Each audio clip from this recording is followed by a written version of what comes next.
The charges facing President Trump now are more serious than the charges that got President Bill Clinton impeached by the House of Representatives, says former Republican Congressman Bob Inglis. In 1998, Congressman Bob Inglis, a South Carolina Republican, helped the House Judiciary Committee draft the impeachment articles against President Clinton. Obstruction of justice is what he's accused of. Now, if the man had discretion, he would resign. If he had a shred of dignity or honor, he would resign today. But since he doesn't, we move on to a separate thing, and that is proof.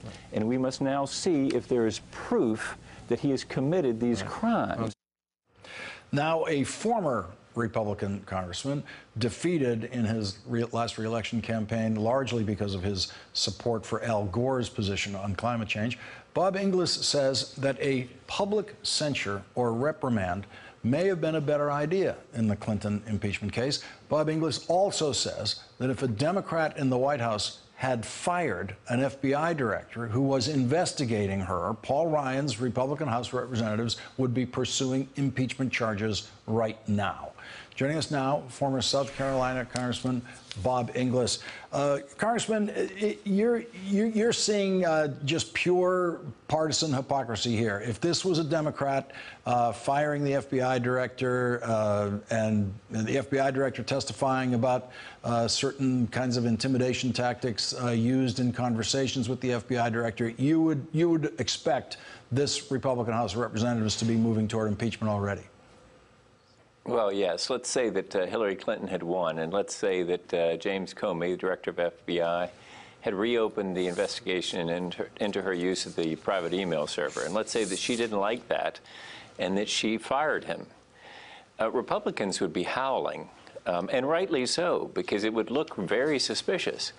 But Donald Trump has basically done those things, and Republicans are whimpering, and that's a real problem. We need to get to the bottom of this. We need to restore confidence in our government and our electoral system.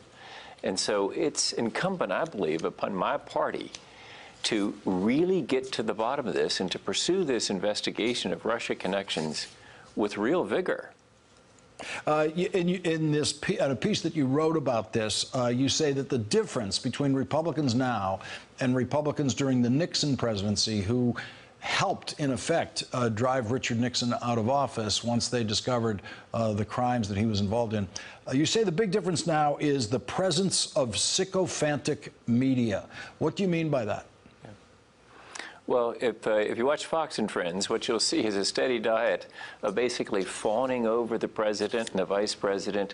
Anything they say must be true. I remember when Donald Trump made the unsubstantiated allegation that Barack Obama had wiretapped him in the Trump Tower. That morning on Fox and Friends, they were basically repeating that allegation as though it had been proven fact.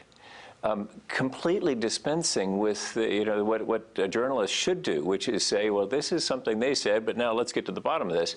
Anyway, based on that kind of thing, what you end up with is a media that supports that 38% that is Donald Trump's support and gives them the steady diet of explaining, rationalizing, normalizing his behavior. And the result is that we don't have what we had back in the Nixon days, which was very credible Republicans facing 3 30-minute nightly news broadcasts, knowing that they had to be straight with those folks that were asking them questions on those 3 30-minute broadcasts.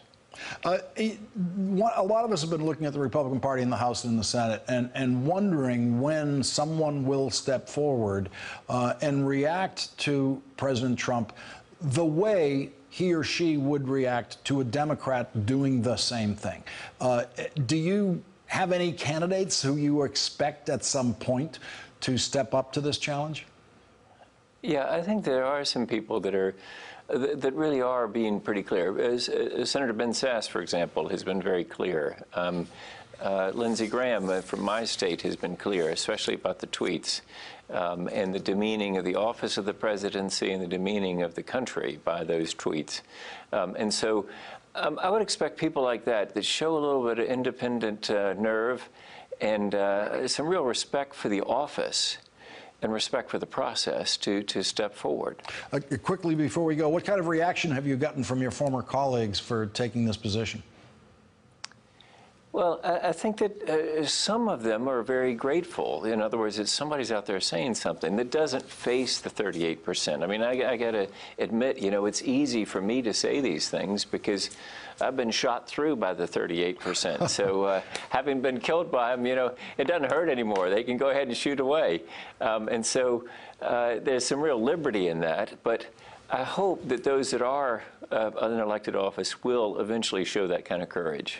Former Congressman Bob Inglis, thank you very much for joining us tonight. Really appreciate it. Great to be with you. Hey there, I'm Chris Hayes from MSNBC. Thanks for watching MSNBC on YouTube. If you want to keep up to date with the videos we're putting out, you can click subscribe just below me or click over on this list to see lots of other great videos.